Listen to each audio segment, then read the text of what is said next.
এগুলো কি বলুন তো? এগুলো হলো কুলেখাড়া গাছ। আমাদের বাড়িতে প্রচুর আছে, প্রচুর পরিমাণে আছে। এই কুলেখাড়া পাতা খাওয়া কিন্তু ভীষণ উপকারী। তাই ভাবলাম আজকে একটা আমাদের বাড়িতে এই কুলেখাড়ার চপ বানিয়ে খাই। অনেকে কিন্তু কুলেখাড়া পাতা খালে খেতে চায় না, তাই এইভাবে চপ বানিয়ে খেলে অনেক সময় সুস্বাদু, মুখটাও সুস্বাদু হয়, আবার কুলেখাড়া পাতার উপকারটাও ঠিকভাবে পাওয়া যায়।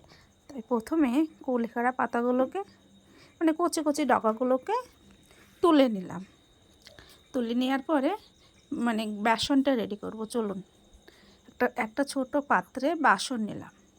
বেসনে নুন, পরিমাণ মতো নুন, তারপর হলুদ গুঁড়ো, ধনে পাতা গুঁড়ো, তারপরে জিরে গুঁড়ো, শুকনো লঙ্কার গুঁড়ো, তারপরে গোলমরিচের গুঁড়ো আর একটু চাট মশলা দিয়ে দিলাম।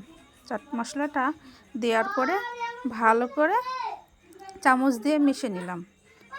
মিশিয়ে নেওয়ার পরে ভালো করে চামচ দিয়ে মিশিয়ে নেওয়ার পরে অল্প অল্প জল দিয়ে ভালো করে বেসনের ব্যাটারটা রেডি করতে হবে।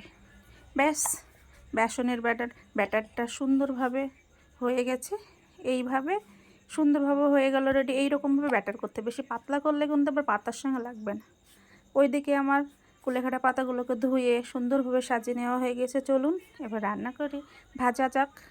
কড়াইটা ভালো গরম হয়ে এলে তাতে তেল দিয়ে দিতে হবে। পরিমাণ মতো তেল দিয়ে দিতে হবে, একটু বেশিই তেল দিতে হবে, কারণ এগুলো ভাজতে পারে একটু বেশি পরিমাণে তেল লাগে।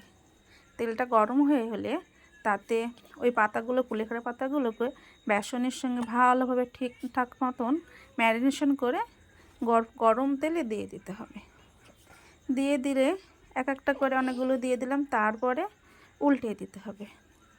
উল্টে দিয়ে তারপরে লাল লাল করে তুলে নিতে হবে, লাল লাল করে ভেজে তুলে নিতে হবে। দেখুন কি সুন্দরভাবে লাল লালভাবে হয়ে গেছে, আবার কি সুন্দর লম্বা লম্বা হয়ে গেছে। ব্যাস, এবার তুলে নিলাম।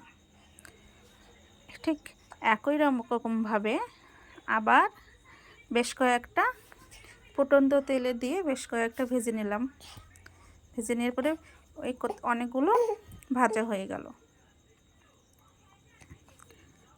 বেশ, দেখুন আমার রেডি এই কুলেখাড়া পাতা চপ ভাজা। চলুন আমার ছেলেকে বলি, দি কেমন হয়েছে বলবে।